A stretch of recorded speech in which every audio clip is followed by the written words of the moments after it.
How much of my are you getting me kind of like waist up, more or less, or what? Like this, and then the other camera's like that. Okay. Oh, we're rolling. Good, good. Okay. Charles, can you tell us what was it that first attracted you to the crop circle phenomenon? Um, what first attracted me to the crop circle phenomena was the staggering sophistication of the mathematics and geometry in the circles as I first observed them, which were just on basically paper images, photographs of the crop circles that happened and occurred during the summer of 1996. In particular, the fractal spiral of 900 feet long next to Stonehenge, and a similar kind of mathematical design that appeared near Avebury. To my understanding and to my mind, those designs appeared very, very sophisticated, and logically I couldn't explain how that could be done, so I was attracted to the degree where I had to go and examine this for myself, try and figure. I was already researching UFOs, hidden history, other suppressed information, and this is just something I had to go and look at for myself because I was seeing things in the field I fundamentally could not explain at that time. What was the experience like when you were in your first circle? Can you remember? I'd say the experience of going into the first crop circle ever for myself, 1997, this is after looking at these designs which had previously occurred in 1996, highly technical and mathematical things, and I had to go there, I had to see that, and I had to experience that and examine that for myself. So 1997, I dumped my rucksack on my back, come to Wiltshire from my home in North Devon at the time, and go into my first crop circle. And there was a whole strange synchronous kind of story about how I kind of come across that circle, but I walked a long way across the land and literally stumbled across this crop circle that had appeared at Alton Priors in 1997, and it was like morning on the first day. I was expecting to see old tatty circles that people may have massacred, but there was a fresh circle for me to look at, and it was positioned on the top of a hill and kind of rolling down the sides of the hill. And I've always had a real critical, analytical, objective mind. I was here looking for kind of evidence, and is this made by people? I kind of half thought, well, those patterns that I saw in that magazine, perhaps they were kind of digitally put into those for whatever reason, and I'm going to go to Wiltshire and just see whatever a few random maybes or maybe nots. But that first crop circle, on entering that formation, literally within maybe 3 to 4 minutes, it was pretty obvious that people hadn't done that. And I wasn't kind of off in the clouds on some daisy chain trip. It was really, I was looking at that circle, the way it was laid into the land, lapped over this hill. I couldn't have put a peg in the middle, for instance, and then walked around with a rope to make this thing, because it just wouldn't have worked physically. Combined with the way the plants were layered, woven, zero damage, zero mud, I was just really, really impressed and really, really had to see more. So yeah, the first crop circle I ever went in did convince me that something pretty strange was going on, and clearly further investigation was required. So here I am 12 years later. If you want to just lean or sit against this. Okay. It's better for the eye line. And then just don't thump the ground. Don't thump the ground, gotcha. What do people need to know about the physical evidence that is so remarkable? I'd say when it comes to what people need to know and need to understand in respect of physical evidence is the fact that the science is telling us that there's something energetic, something fairly powerful happening to these plants. So obviously, when we go into a crop circle, we'll be looking for these physical effects, which would be the expansion of the growth nodes in the plants, or the dramatic swelling of the stems or the growth nodes in the plants. These are kind of physical effects that we can physically understand and measure, as opposed to the control or the standing crop, which is well out into the field. So there is a number of physical attributes that we would look for, but it is principally expansion or elongation of the growth nodes in the plants, the physical state of the plants in general we would look for. Obviously, if you can imagine a team of people smashing crop down with a plank of wood, they're going to do regular, systematic, rhythmic damage. if you're into a crop circle early on the first day, you can see that kind of damage if it's present. Effectively, this is what we do. We sort of, with serious people, we go in the formations on the ground as quickly as possible and look for physical damage or the lack of. If we find regular crushing, physical damage every 2 or 3 feet, suggesting, planks of wood, boards, the usual kind of silliness that does happen a little bit in this area, then we write it off as a probable hoax or something that's been created with some kind of mechanical devices used. If, however, we do not find that kind of damage, i.e. the plants are all very neatly bent, there's no physical damage on the plants or underneath the plants, there's no compression marks in the soil, then that's very fascinating, and that crop circle would then get further attention. What would you say the ratio is? Hang on a sec, because I'm not going to do this for an hour. It's going to get old. Can I actually sit up here? Yeah. Yeah, that's better. That's actually better for me, actually. I can yeah. Okay. What would you say the percentage is, hoaxes versus real? In respect of percentages, hoaxes versus real, it's actually incredibly difficult to tell. For myself or any experienced researcher on the ground to be absolutely sure of statistics, I would need to visit every single crop circle at dawn over a whole summer, a whole year. And, if I'm into a crop circle at 5 or 6 or 7 o'clock in the morning and it hasn't had busloads of tourists or, people stomping all over it, then you can get a very clear indication very quickly if that's hoaxed or not. Obviously, I do not go in every crop circle of every year, so I can never be absolutely certain about statistics.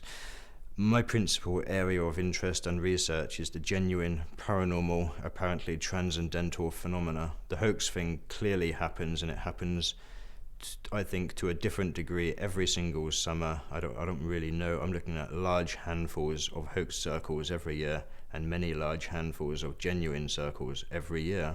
This is what the physical evidence is telling me and many others on the ground. It's almost impossible to say. I couldn't even put a figure on it. There's, in any given year, I'd say maybe 20% of the crop circles are hoax, something like that, but it's a side issue. If I've got a bag of 20-pound notes and there's a couple of bad ones in there, I'm really not too bothered about it. It's a curious aside, it's an anomaly. I'd rather it kind of wasn't there, but it's there, so I kind of know about it, understand it, deal with it, and get on with the real stuff, because that's what's really fascinating here. Why are these circles happening, do you think? 1,000 people would have 1,000 different answers to the question, why are these circles happening? I do not know for sure. There are no experts in this picture. I know the facts and figures on the ground and how to look at a crop circle because I learned it in the same as a car mechanic would learn how to fix cars. You just become good at something if you spend enough time doing it. Subjectively, I have feelings about what's happening here. I'm absolutely sure to the bone for myself, based on my own personal experience, that we are dealing with a genuine phenomena that involves paranormal intervention. It involves the delivery of these sophisticated shapes into our landscape. And the reasoning behind that is almost anybody's guess, but at the same time there are tentative indications. When we're looking at patterns which incorporate characteristics of motifs or emblems related to very ancient spiritual traditions or esoteric orders, there seems to be an undercurrent in the flow of the crop circles over recent decades of a kind of like a flow of information to people that earnestly seek this kind of stuff. And to me, fundamentally, it's about becoming a more aware person, becoming more aware as a species. It's in effect, for myself, subjectively, this is a part of a process which is happening to our species at this time, which involves the evolution of human consciousness on this planet at this time. To me, the crop circles appear as the perfect contact situation. We haven't got a flying saucer landing at the White House or anything. We've got a situation which is manifesting in the landscape in completely mysterious circumstances, and individuals from all over the world, from all disciplines, creeds, have a choice. Everybody in the world has seen this stuff. Everybody knows it's here. Everybody knows it's happening. And just because the international media trashed the thing, there does seem to be a section of people in the world who just see them and have this kind of tingle goes up the spine. There's a feeling that there's something there which is very important, very amazing. It has to be experienced. And to me, the perfect contact situation is a free will choice. I choose to investigate this, research it. When I first saw these in that magazine in 1997, 96 rather, the tingle went up my spine, and I was looking at these pictures of these fantastical mathematical things in the fields, hundreds and hundreds, and I couldn't believe it. I said, this is unreal. I barely slept for a couple of days, read every book I could find. I have to see this. As a human being, it would be a natural process for me to want to understand something that I am not understanding. So when I come to Wiltshire and I try to understand it and I am still not understanding it fully 12 years later, clearly there's something pretty bizarre going on. But I like the notion of the contact situation that incorporates human free will, the individual to choose to go into that, to investigate, to feel, to think, to grow, to understand, because that is a part of a pathway which just leads one on to a wider understanding of the nature of everything. I do believe at this time, for our species, we are on the cusp, on the edge of something which is going to change a lot in a lot of us, in every kind of sense, physically, metaphysically. It's a very exciting time to be alive.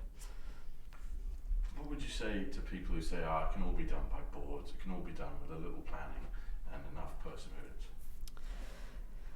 I would say to people that come to me and say, it's all a hoax, it can all be done with bits of string and planks of wood, I would say, go and stand out in a field in the middle of the night, in the pitch dark, in a rainstorm, and go and see what you can do. I've tried it, it's embarrassing, I've made a mess or two. As a piece of research, I want to know what people can do. It's valid, it's a legitimate question to ask. People should ask it, people should approach this with skepticism, but basic honesty and integrity. We have to, we learn things and we evolve, we change the model of our understanding of how things are with new things that we learn. So I had to go through the process of trying to understand human hoaxing of crop circles. Bollocks, sorry about that. I'll just switch Ted. That's good, we can cut away and use some of that. Hello? Sonia, can I call you back a bit later? It'll be kind of like pretty late though, probably. You up late tonight? Wicked. Alright, it'll probably be like 11 or 12. Cool, alright, bye. I'll just switch that one off.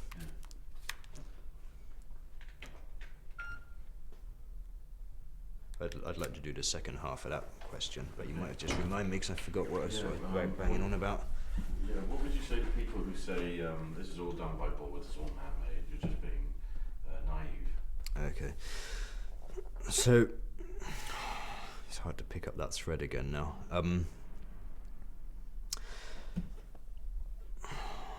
So let's have like a second to think about that, because, there are some real key points there, so I want to get that good, Okay.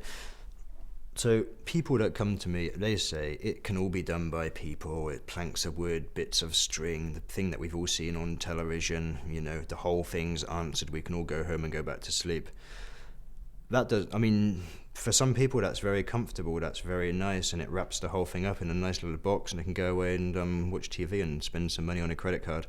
But I believe for anyone that's earnest and honest about their seeking of the truth in this picture, that clearly, demonstratably does not answer the questions. The original hoaxing story that came out, Doug and Dave does all the crop circles, went around the world in a couple of days as the answer to the phenomenon. Those two characters clearly could not produce what they said they were producing, in physical demonstration terms. So clearly they were not doing it, so something else was going on, and over the years other people picked up on it and said we're doing it all. So from the research point of view, on the ground, I've stamped down crop in all types of crop that we get, crop circles, oilseed rape, canola, flax, wheat, barley, grass, cabbages, everything that I have known crop circles to appear in. I've kind of taken a plank of wood out with bits of string and I've flattened the stuff down to see what kind of damage I do. The best example of the kind of damage that would be done to a crop under the application of pressure from a human being with a plank of wood stuck to their boot is the damage done to oilseed rape canola plants, in particular the yellow flowering things, is staggering. The plants are assaulted. You break the plants, basically. You break the plants. When I've flattened out oilseed rape canola with a plank of wood, all of the plants break. No grey area. End of story.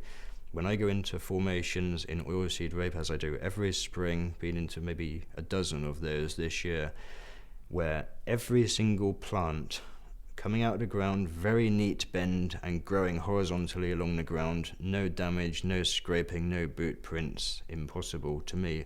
When I walk on those plants, if I break them, then how come circle hoaxers don't break them? So in a sense, the evidence is physical. It is on the ground every summer. Anybody can see it spread over large areas of the English landscape. The physical characteristics of a hoax are entirely different. Planks of wood, imagine you've got a gang of 6 or 8 people, then you're going to have 6 or 8 people with a different body mass, a different kind of way of doing things slightly. You're going to go into a circle and you're going to see kind of, Billy made it pretty neat over there, Johnny fell over in the crop down there, and it's going to look patchy and it's going to look like 6 different entities done it. We have formations on the ground here on a regular basis, practically every night at this time of the year, July, where we'll go into a formation and it's actually like a smooth, seamless entity that seemed to have been produced by a single hand. Whatever that hand is, not quite sure about that, but it doesn't have this whole kind of team effort look. Aside from that, when a team of people go out and knock a circle down, because they're using tools and mechanical devices that we're actually familiar with, we know what kind of damage to look for. Crunch, crunch, crunch along the edges. Breaks all the plants, leaves really bad damage. When we go into a crop circle and we do not see that kind of damage, then that's very interesting, and that's happening with lots of the circles every year.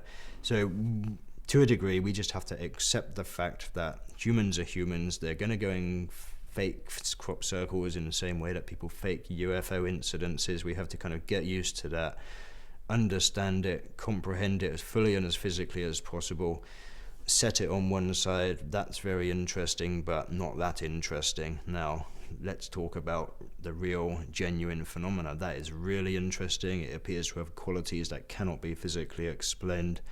That fascinates me. Hoaxing is a kind of a distraction, I'd say. Why do you think the media is so dismissive of the crop circle phenomenon? When I look at the international media and their response to the crop circle phenomena, obviously there's clear parallels with other similar phenomena, UFOs, ghosts, other areas of edgy kind of fringe things. I think there's many reasons. Partly, my understanding of the international media system is that it's owned by a handful of people, and the stories which shape cultures around the world are effectively presented with a certain amount of spin to shape people's opinions about how the world is, how human being really is. And that does not quite fit with something like the crop circles phenomenon. We have something here which is affecting people in a deep, profound, unmeasurable way, in a way that cannot be fully understood in terms of 3 dimensions. And news media people seem to get really nervous about that. We have news media people, TV crews, newspaper people coming here to the Silent Circle many times every summer, and we take them out into the fields, we show them the physical evidence, we show them everything, we share stories, we share video clips of UFOs, we share everything with them, and they go away and they make a film or they make an article in the newspaper and it's all a hoax. They don't want to know. I don't know if it's through it. I think from the individual level, from the reporters, maybe there's a fear thing. Men understand things. We a lot of people will not deal with something that they do not understand. They'd rather pick up the easiest belief system on the shelf and go with that if it kind of fits, if it's sort of, if it's vaguely plausible, it'll fit. It's all a hoax, we can forget it. And that would be the easiest option when you're writing an article for a trashy newspaper. I mean, most reporters couldn't care less about the crop circles. They want to make their article, and they want to present something that makes I'm really fucking up this, actually. I might just rephrase that a little bit. Okay. So you could start with most journalists or media people. Most media people, most journalists, TV people, they have this very clear notion of what reality is, with 3 dimensions. We have cars and cookers and mortgages and homes and TV, and we go to work and we get up, and that's basically life. That is generally reflected on the readers or the viewers of the newspaper or the TV show, because if you have a preposition, we're all subjected to degrees of cultural conditioning. From the moment we're born, we're dumped in front of a television, and everyday stuff, trivia, and we develop our understandings of how the world is and how we are and how everything is, and suddenly you lump a crop circle in the middle of that seems to have come from nowhere. That's a kind of a challenging thing, and maybe for some people, for many people, including those reporters, it's challenging and it's threatening, and it needs to be put into a context that can be, in a sense, understood by some people. So if the subject needs to be explained away as some kind of hoax because it's easier that way, then that's what they'll do.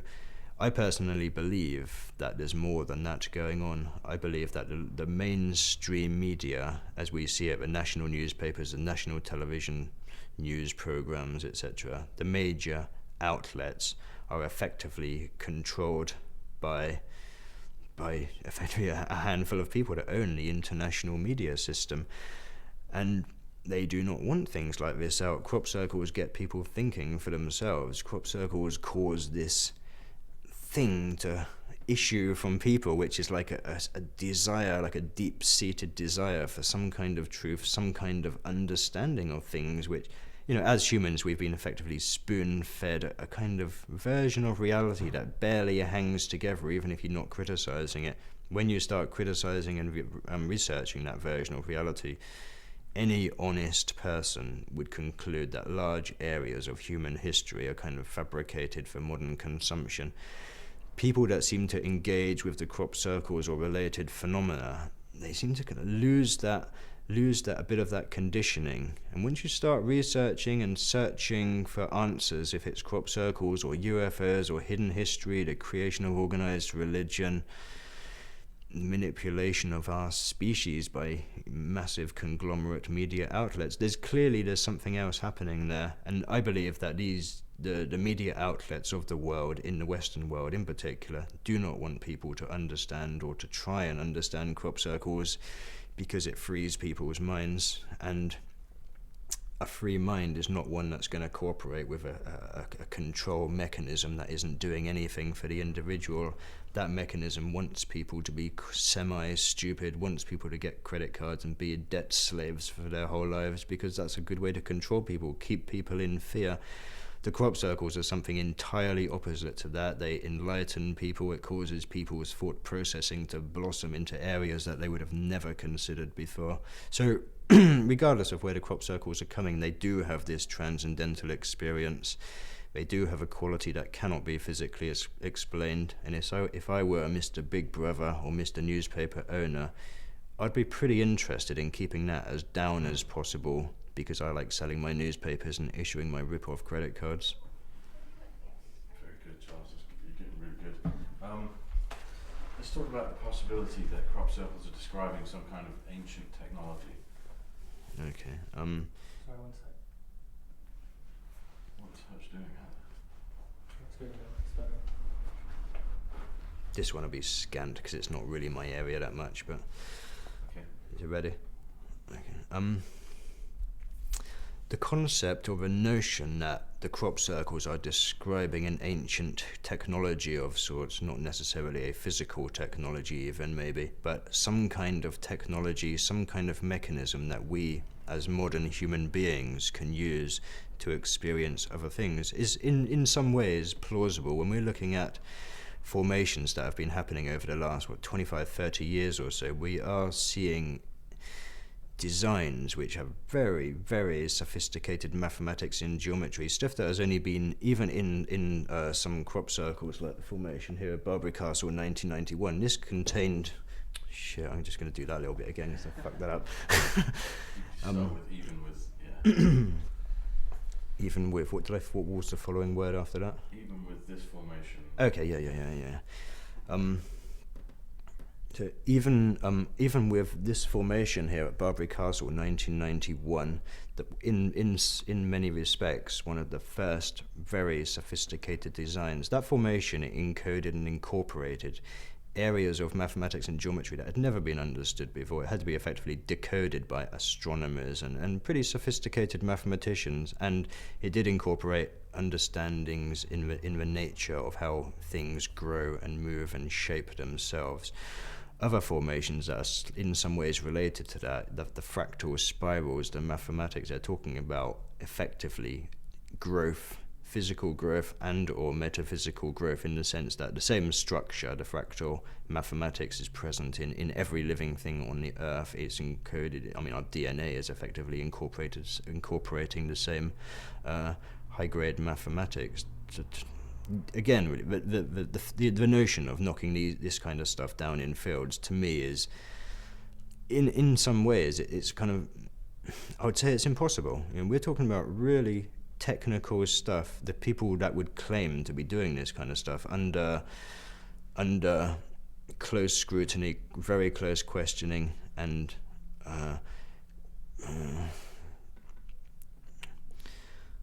okay, I'm just going to forget that bit because it's not working. Just go back to the technology end of it. So we have, in effect, symbols and shape that are talking about human growth, and in a sense the same or other layers of those same shapes are talking about human spiritual awareness. And when one considers the positioning in the land of many of these crop circle designs, shapes, they're positioned in very, very particular places. They're not just randomly dropped into the landscape. They're practically always closely associated with ancient monuments, stone circles, burial mounds, Silbury Hill, Stonehenge, etc. Clearly, to my understanding, after researching many, many ancient myths, legends, history, physical history, ancient cultures, and their spiritual or metaphysical traditions and belief systems, these ancient structures were not just dumped into the landscape randomly. They knew something. All over the world, at some point in distant antiquity, there seems to have been some kind of global unified knowledge system where, you know, at the same time all over the world we're getting huge stone circles built and huge pyramids. And when one critically considers the energetics of the world, and when I mean critically considering, I mean using high quality professional dowsers, people that can feel subtle energetics in underground water flows, for instance, these ancient monument structures, stone circles, most notably within the local landscape, seem to have convergence points of underground water flows which carry some sort of energetic, like a kind of a chi energy, maybe something similar to the acupuncture type energy that ancient Chinese medicine was fully aware of. It makes sense to me that the planet is operating in effectively a fairly similar way to a biological entity, and therefore it has energetic flows. You know, ours is carried through our blood systems, and the Earth is perhaps carried through water systems. Makes reasonable sense. So it seems to me that in distant antiquity there was this global unified knowledge system worldwide, and that the positioning of the crop circles is not by chance, that in effect they are drawing our attention to something which is very ancient, very profound, which connects us with the earth, with upstairs, and that can be used as a transcendental experience. So in a sense, one I would in a way consider this a metaphysical technology that we are now just coming around to re-understand. What do you make of Milk Hill 2001? Because in a lot of ways it's the watermark, and we've talked to people who said they knew the people who made it. Yeah. Well, they couldn't have, because I made it in 20 minutes. Okay. Well, sorted then. Okay, yeah. The Milk Hill Crop Circle 2001, probably in a sense, not from a technical point of view, but from a logistical point of view, the most staggering crop circle that has ever happened. We are talking about 409 circles of varying sizes spread over approximately 900 feet diameter of field, with around about 700,000 square feet of flattened crop. All of that happened within a known 4-hour window in the rain. I know it was raining. I was out in the landscape myself that night, and it was actually a miserable, horrible night. Windy, rainy, cloudy, pitch dark. And where the formation occurred was on the highest hilltop in the landscape. It was undulating. It was big. It was a big field. There was hills in the field. So subsequent to the formation arriving, one could stand in the formation and you could see bits of it. Okay, you couldn't see the whole thing on a lovely flat field. It just was not like that. It was a rough hilltop, a rough, windy, stormy hilltop. Over the years since that formation has occurred, it's kind of worth noting actually that we did get into that formation around about 8 o'clock in the morning on the first day. Pretty much the first group in. I was with two other very well-established researchers, critical, objective people who know how to look at crop circles. I recently looked at a crop circle made for the National Geographic television company, and we looked at that in the morning of the first day. I believe it was the morning, and it had been raining and windy the night it occurred. It took a group of people 4 hours to make that circle for Nat Geo. It took 4 hours for the Milk Hill 409 circles to appear. So when we go down to the National Geographic circle, and we're seeing 10 or 15 circles arranged in a 150 feet diameter arrangement, and all of the plants are smashed and all of the plants are covered in mud. That is very interesting, and that is what people do when they go into a field of wheat in the rain, in the dark. They make something like that. It's messy, it's mashed, it's within human capability, and we look at it and say, yeah, this is what people can do, and that's okay. It's about that goes with my experience over the past 12 years. Then we have the Milk Hill 409. This happens in 4 hours in the rain on a windy hilltop. It was like horrible conditions that night, really horrible. We're into the formation, several of us researchers, 8 o'clock in the morning, day one. There's no mud on the plants, there's no footprints, they're not broken or mashed. There's a single, seamless, even layering over the entire formation, as if a single entity or a single hand had knocked the whole thing down. I know it happened in 4 hours because a friend of mine was camped on the edge of that field that night, and he again attested to the weather conditions and the fact that he was there. So we have got a known 4 hour window for that to have occurred. Since that time, I've had I have had many people coming to me saying, oh yeah, I helped make that formation, our team done that formation, I know somebody that done that formation, or something like that. Each of these people, when they come to me, I question them in depth. Really? I mean, that's really interesting. Can you explain what time you started, what time you finished, how did you get there, how did you exit, where were you dropped off by your cars, what was the weather like, how many of you were there, how did you communicate with each other over such a large area on an undulating hilltop? Many obvious physical questions.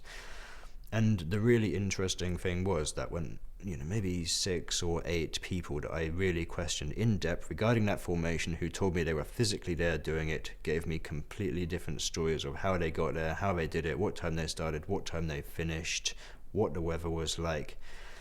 8 different stories, 8 different people. That really raises questions. So at least 7 of these people had to be flat out lying to me. Can you tell us about some of the most impressive experiences you've had personally in a crop circle or looking or night watching? Sure. I mean, over the years, I've had obviously many experiences that I would consider very profound and very impressive inside crop circles. Some of those experiences just from physical examination of the crop circles, when I find hugely exploded nodes on the plants that couldn't possibly be the result of any normal biological activities going on in that field, or when I find the plants woven in dramatically multi-directional layering, which would be not plausible from a physical human construction point of view. Very fascinating, very profound, and duly noted in my mind.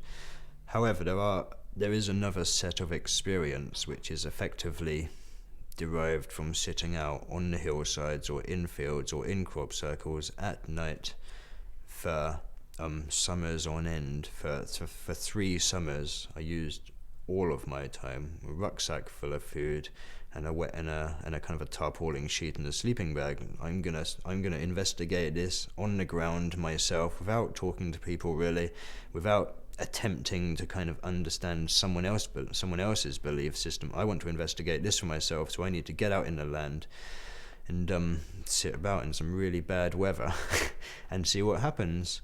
And what happened was, I experienced things that I cannot explain to this day. Even with the very first formation that I entered in 1997 over at Alton Priors, the day after, or the night after rather, that formation occurred. I was going to actually sleep in the formation just for the experience. It was my first formation. I was pretty green, but I was fairly excited about that, and fairly excited that I didn't conclude it was an obvious hoax at all. In fact, quite the opposite. I wanted to sleep in that formation, but there were people there and there was drumming and lots of noise and chit-chat going on. Really didn't want that. So I went to Adam's Grave. Okay, I'm going to spend the night on Adam's Grave, overlooking the valley, and I could see the formation from there. That night, around about midnight, one of the strangest things that have ever occurred to me in crop circles happened, which I've never actually put it onto a film before, actually, but no, we're not there. So I went around about 11 p.m. It was like pretty much the lightest part of the summer here, so it was still kind of almost dark, but not quite dark. Went to Adam's Grave and sat down on a little rock just below the summit of the hill, facing the south, and maybe half an hour to 1 hour after I sat down, it was like midnight or something, I heard this thumping noise in the sky above me. Immediately thought, Salisbury Plain, British Army are knocking over a few tanks or something, practicing doing their thing. There's an active military training ground in this area, so we always have to be very mindful of what we're looking at, what we're considering, what we're listening to in the landscape, especially at night, because you can't really see anything, and something could be nothing, and usually is nothing, but not always.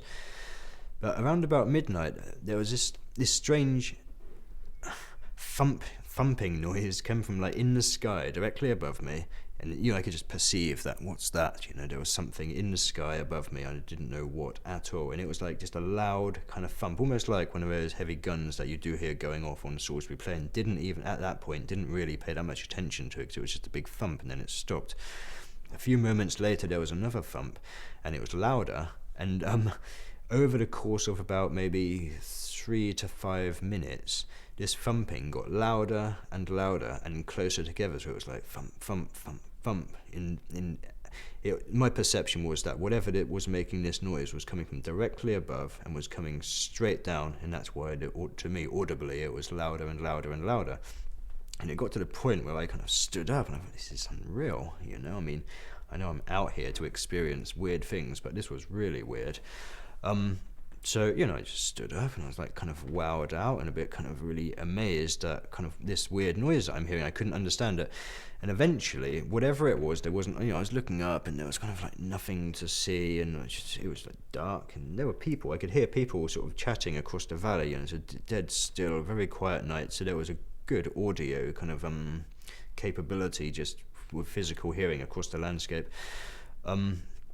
Over the course of those minutes, as this whatever comes down towards me, thump thump, it sounded like a heartbeat. It was getting really close, and I was really kind of slightly worried, not scared, just like a bit kind of apprehensive that there's something really odd.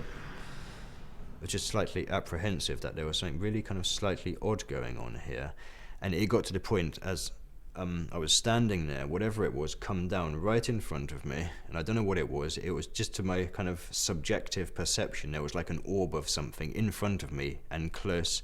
And as it moved down in front of me, and it was still thumping, it was like, it was like having a large hi-fi speaker in your face where you can hear the air vibrating. So it was like thump, thump, and it was like then over, and it literally hung in my face, thumped twice. It must have been only this far away. And then it moved like around me, semicircular to my back, thumping away all of the time, and then just like blink, bang, gone, stopped, and it went dead quiet. And I thought, bloody hell, it's really odd.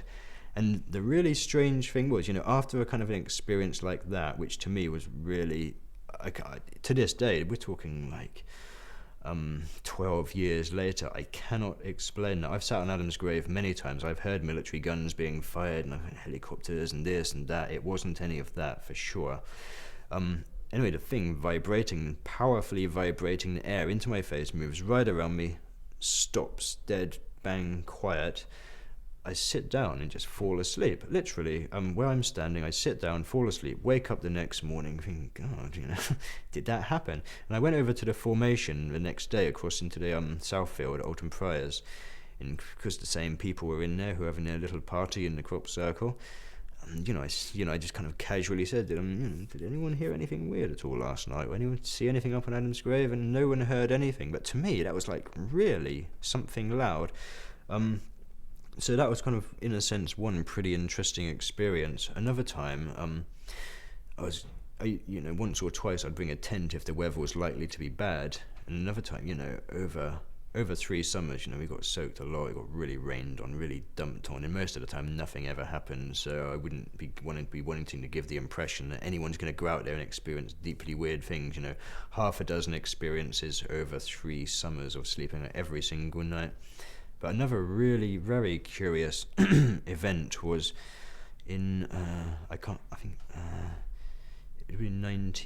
was also 1997. In fact, I was camped in this tent. It started raining, so I put a tent up in a kind of really out of the way location, not far from Milk Hill, but just on top of the hill, is in the middle of nowhere, basically. And I don't know if there's some kind of personal connection with something that's going on here or what, but the weather was really bad. I was being assaulted by the wind and rain in my tent, and I was reading a book with a candle and perfectly happy. Around about 2 o'clock in the morning, I had this real kind of powerful urge to get out the tent, to kind of get out the tent for no apparent. It was just like, got to get out the tent. Don't know why. So unzipped the thing, got out the tent, and there's a big orange light hanging in the sky above the tent. Looks like one of our street lamps here, one of these big orange street lamps. And I kind of got out the tent, bloody hell, And just as I kind of more or less said that to myself, it blinked out and disappeared. And I sort of got back in the tent and went to sleep. But it was definitely for real, it was something that was tangibly in the sky, right above the tent, in the middle of nowhere. It was really odd. And maybe, in a sense, the most notable experience of that type of thing was in an actual crop circle in early May in 1999, where a formation had occurred a couple of days earlier. I think it was the 1st or 2nd of May. And I was living in that immediate neighborhood at the time, and went to the formation very early. It was an oilseed rape. The plants weren't broken. It was no footprints, no damage. It was clearly a mysterious circle. It was genuine to our understanding at that time, and in fact to my understanding right now, it was certainly a genuine formation. I can confirm it more now than I could then, actually. So okay, we got a genuine formation here. This is very interesting. I'm going to go and spend the night in the formation. And my partner at the time decided to spend the night on the hillside. It was at Milk Hill, so her and a friend of ours spent the night on 200 meters behind us up on the hill, overlooking and kind of surveying the whole patch where the formation was down in front of them. So they dropped me off at the field, and I walk into the formation, sit myself down.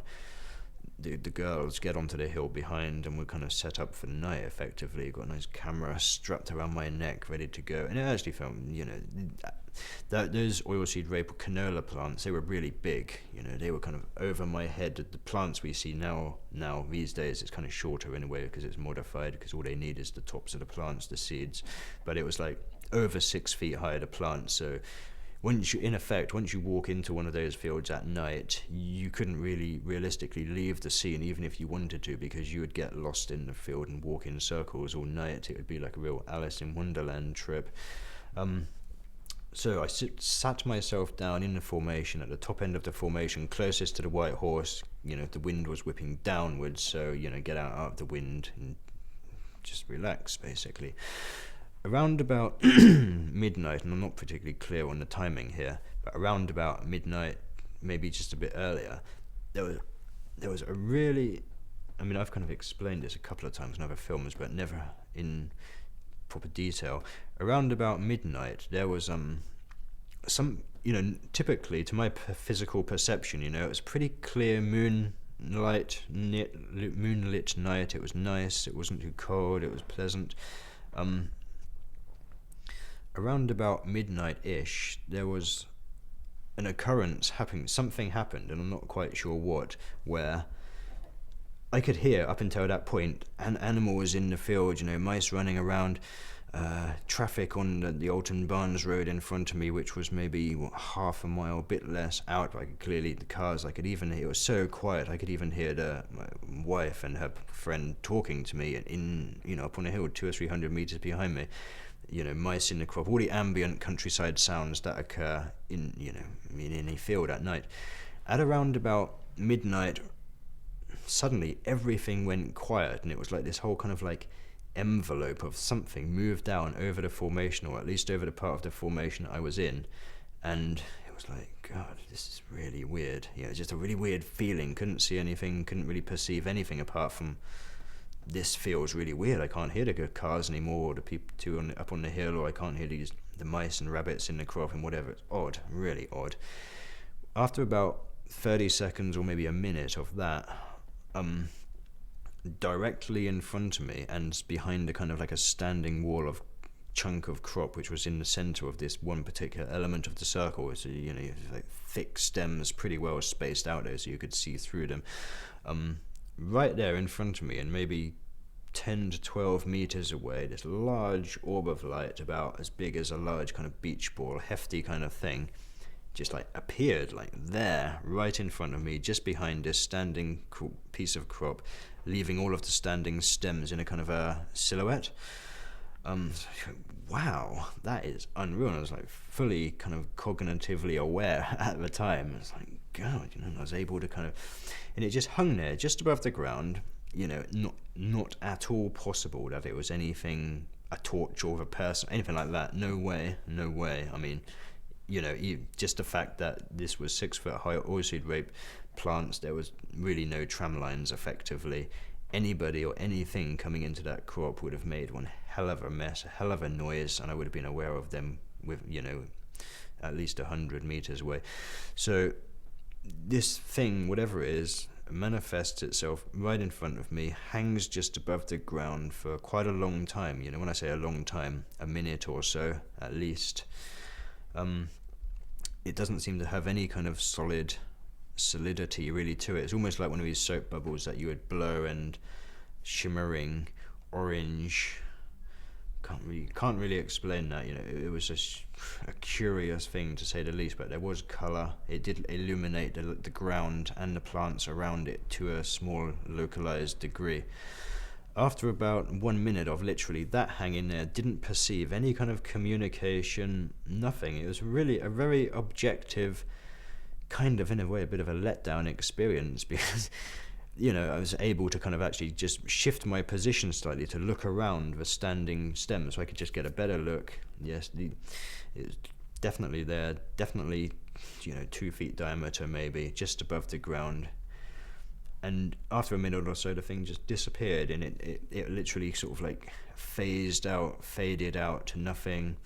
Light went, led down, fell asleep. Next morning, get up, wake up, kind of get up, and my partner and her friend are due to pick me up from the crop circle about 7 o'clock in the morning. So they come kind of like battering their way up through the field and into the crop formation, where I'm still sat thinking, did that actually happen last night? That seems to be a recurrent theme in the weird experiences that I have in this thing, that there's always this kind of period of immediate sleep afterwards. I cannot explain that, so I'm always kind of waking up thinking, did that really happen, or was that...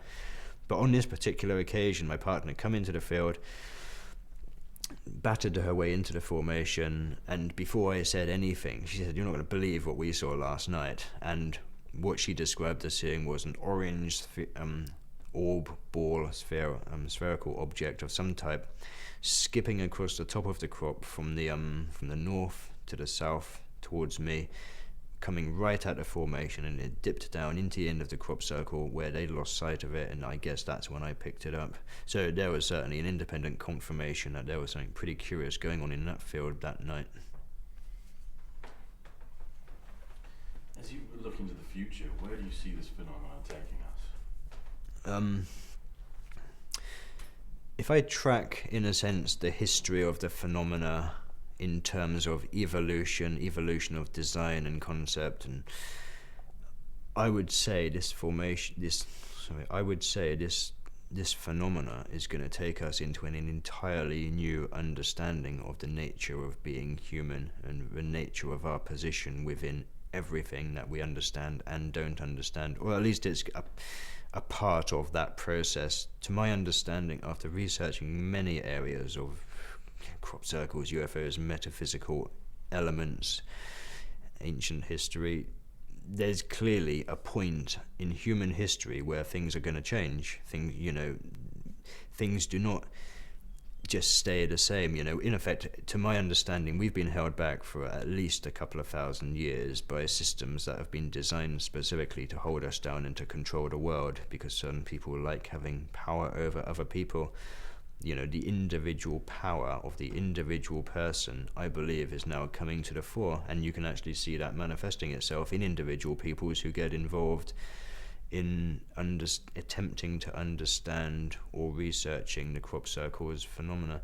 So I see this crop circles phenomenon as part of a process of waking up individuals and hopefully ultimately collectively for our species, and I believe that's part of a process of evolution of our species, and most importantly the evolution of our consciousness of our species.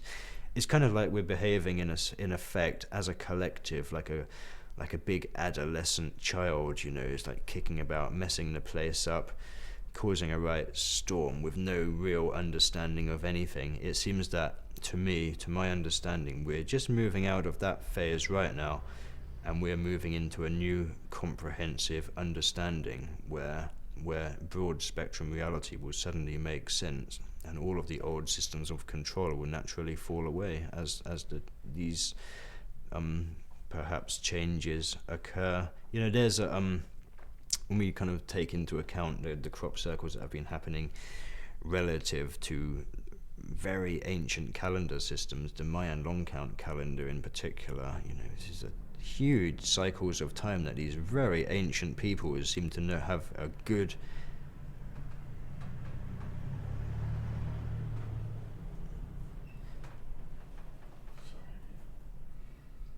Do you want me to carry on with that point? Could you restate that last part? Yeah. Okay. It's always hard to pick up a little thread again once you kind of do that. When you take into account that these crop circles reference ancient Mayan. Okay.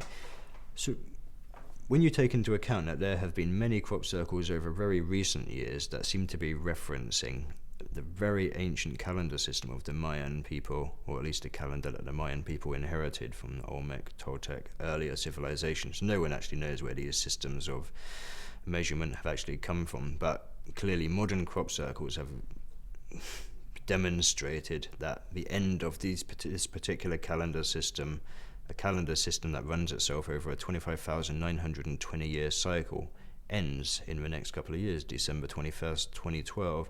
When we put that calendar system in context with the crop circles, it's saying effectively the same thing, that we're going through these huge cyclic growth spurts of time, and that things are going to change.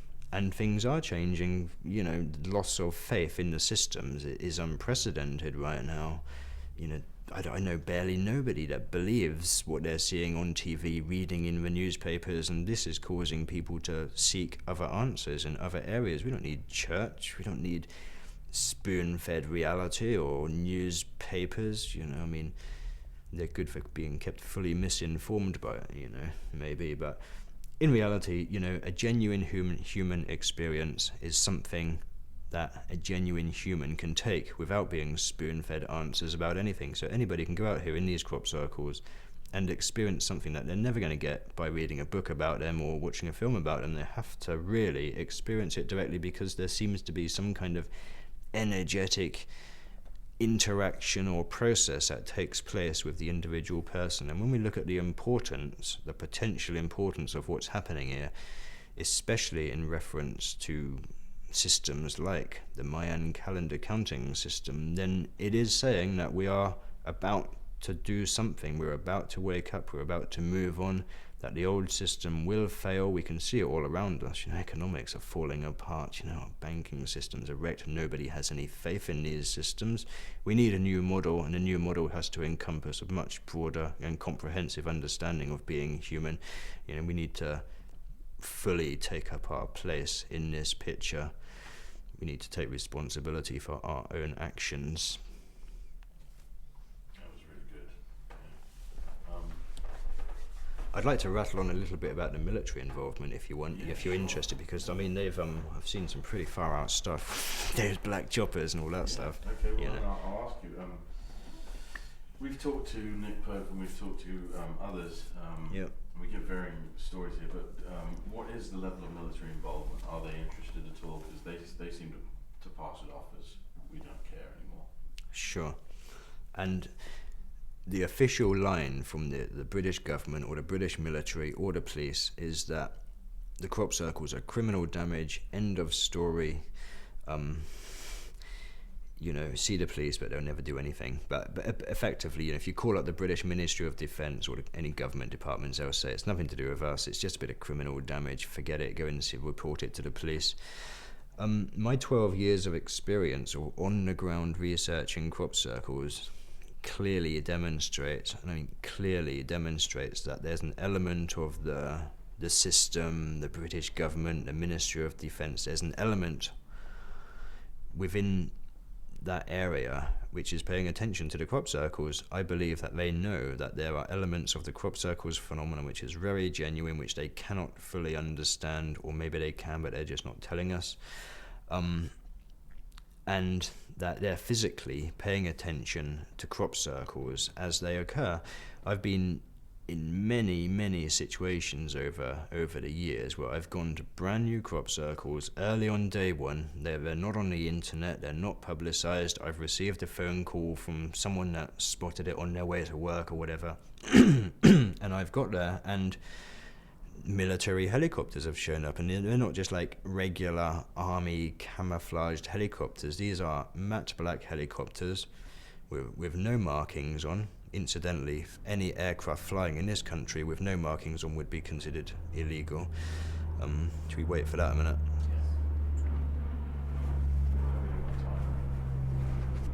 Oh shit. How long? Will that be enough to wrap it all up? Yeah. Cool. Okay. I might just, while that plane's doing its thing, I might just try and ring Kate, because she's not going to be that happy, really. I paused. Yeah. I can see up with In the back. That a military thing? the military thing. Yeah. Did I start on that already? Yeah. Okay. Yeah. Okay.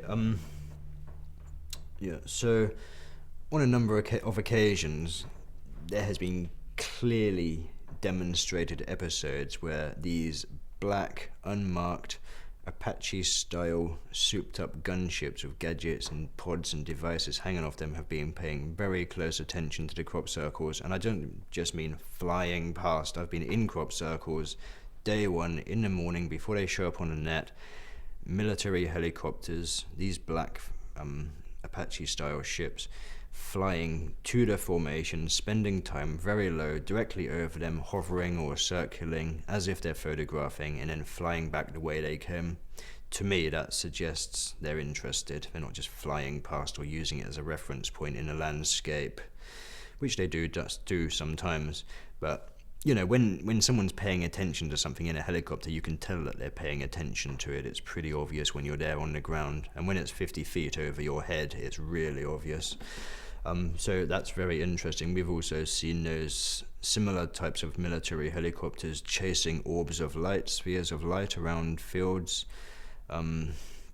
My partner even one time saw 2 of these helicopters over a formation in Savanac Forest near Marlborough, not far from here.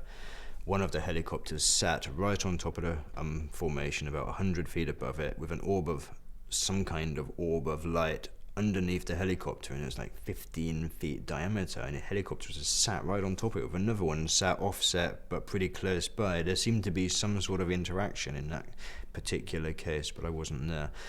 But in a nutshell, yes, somebody upstairs knows what's going on here, and you know, they're having a look around, and I think they're keeping tabs on it, and I would if I were Mr. Big Brother. Okay. Let's see. The current state of research, wasn't it? Yeah, okay, thank you. Yeah, what's the current state of research or lack thereof? The current state of research in the crop circles phenomenon is relatively minimal, would be generous in a sense. You know, we've had the BLT biophysics over the years, and some interesting science done by 1 or 2 physicists and astronomers, and it's yielded some very interesting results over a protracted period. At the moment, 2009, on the ground in crop circles, there's really practically no research going on. There's kind of, you know, people like me going around and getting a couple of measurements if we've got enough time for that even. You know, it's a very time-consuming job going to a crop circle to get samples and plant and soil and get these things analysed in any kind of meaningful way. It's massively time-consuming, massively expensive. There is no funding. There's no people on the ground prepared to really do the work which is needed to be done. You know, we need physicists, biophysicists, people that know about plants, that know about plant anomalies. It's just not happening. Hardly anything is happening on the ground. The best we can really, you know, bearing in mind that in the English summertime here, they're dropping like flies, these circles, every night, every other night. You know, what have we got on the ground this year right now at the early to mid part of August? We've got like over 60 crop circles on the ground. How can you possibly... you know, working on one crop circle in any kind of comprehensive way, fully surveying it, fully measuring it up, sampling it, you know, and then shipping stuff to laboratories, apart from the fact that it's logistically problematic, it's very expensive, no one's putting the funding in, nobody's putting the effort in. So there's a lot of people here looking at a lot of crop circles, but science and objective physical consideration is pretty limited, which is a shame, because out of that objective physical consideration of what's happening on the ground here could be constructed an understanding to a limited degree of what's happening here that could then be presented into the public arena as measured facts and figures, and be presented, you know, if the truth of this picture can be presented in a way that it could be understood in a simple, clear, honest way, it would be believed, and things would then get really, really interesting, I'm sure. But we go back to how the media deal with crop circles. They're not really interested in the genuineness or otherwise of crop circles. They're interested in, at best, entertaining, at worst, fully misinforming, and that's what's going on. Until that attitude changes, no real meaningful, honest research is going to be done, so we're stuck on the ground with what we got, which is a couple of cameras and a tape measure. Let's see. We've got left 7 minutes. Let me see. What haven't we covered? Is there anything you can think of, Charles? Did I talk about women yet? No. No, that'll be the next one. No, if you're happy, I'm happy. That's there's probably all sorts of stuff I'd like to ramble on about. Just give me 1 minute, because I always kick myself. I'm gonna pause it. Have you already covered that with anybody anyway? We've got an interview with a combine Okay. driver that will Okay. set up. Yeah, cool. All right. It's really good. Yeah. You're on. Okay. Follow the sun.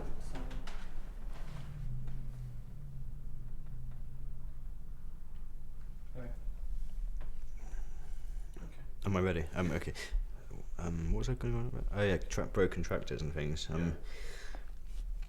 Over the years, there have been many anomalies with electronic equipment, devices, mobile phones, cameras, even farm machinery, tractors, combine harvesters. There seems to be, in at least some crop circles, some kind of effect which is relative to the appearance of that crop circle, which seems to affect, in some cases, some electronic devices. And this has happened to me on occasion where I've gone into a crop circle and had a camera with fully charged batteries, just a regular digital camera, and I've gone into a crop circle and the batteries have drained for no apparent reason. I've had cameras in the past that have kind of, in a sense, they've never worked properly again after going into a crop circle. This is not something that happens in every crop circle, but it has happened to me personally. I've wrecked 2 or 3 cameras over the years. It's not that big a deal, but it does, in a sense, show that there's something within that physical environment which is having an effect on an electronic device. And my best guess would be, and I'm not coming from any kind of scientific angle at all, but my guess would be that there's some kind of opposing electromagnetic field present, and that's affecting electronic devices, as electromagnetic fields do that. I've known of tractors and combine harvesters going through, at the end of the summer, they cut all the crops down and they'd break down in the crop circle. And, it's like major anomalies with the electronics of these machines, and hugely expensive machines, and probably a real problem for the farmers when that happens. But that stuff does happen on an ongoing basis. It's been a facet or a trait of the phenomena for decades. And it's people come into my place now every other day. My batteries have just flopped in the circle, or I couldn't take a picture because it gets switching itself off and on. I've known of professional TV people that have been in crop circles, and they've had their camera on a tripod, and the camera would switch itself on and start filming. It's really, really bizarre. In fact, that happened a few days ago actually with Roy from Norway. Very odd. These are just things that we fundamentally cannot explain, but they are physically happening. It is physically real that something in those fields is affecting electronic devices and even sometimes the physiology of individual human beings. For instance, over the years, obviously one has been in hundreds and hundreds and hundreds of crop circles, and one attempts to sort of perceive it in every way possible, most notably and typically from a physical point of view, because that's the information that really needs to get out there. But I have walked in crop circles over the years and experienced direct, clear, objective physiological effects on myself. This is mostly manifest as a bad headache, effectively. Where I never get headaches in everyday life. It just doesn't really happen. I just don't get headaches. I've walked into crop circles in the past where I've literally walked into the circle from the standing crop down the tram lines, and I've had a really bad headache within moments. I've walked out of the circle and that headache has gone, and I've kind of walked back in and I get the same headache again, and I've gone back 2 days later and I still get the same headache. So whether that's the crop circle or the position in the land because of some particular energetic flow underneath, I don't know, but there was the positioning of that crop circle, or ones with, there seemed to be something significant there which was having some kind of physiological effect on me. And I've heard many stories of similar effects to one degree or another on lots of people over the years. Very, very interesting. Okay, wrapping up because we've got 3 minutes. Cool. Let's pretend that I'm a real skeptic here, and I just think they're all total crap. Yeah. And I'm never going to waste my time coming to a crop circle. What do you have to say to me?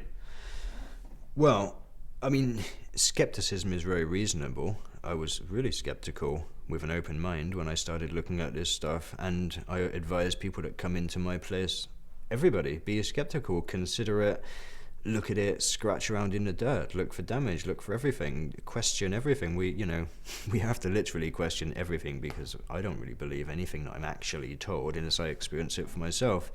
So the key is to actually go and visit it, consider it, do some research. If you had come to me after you had done the research and you had been completely honest with your research, and then you come to me and said, I now know it's all man-made, I would say, I want to see the results of your research. I want to see the evidence that is so compelling to you that you can confidently say, this is all man-made.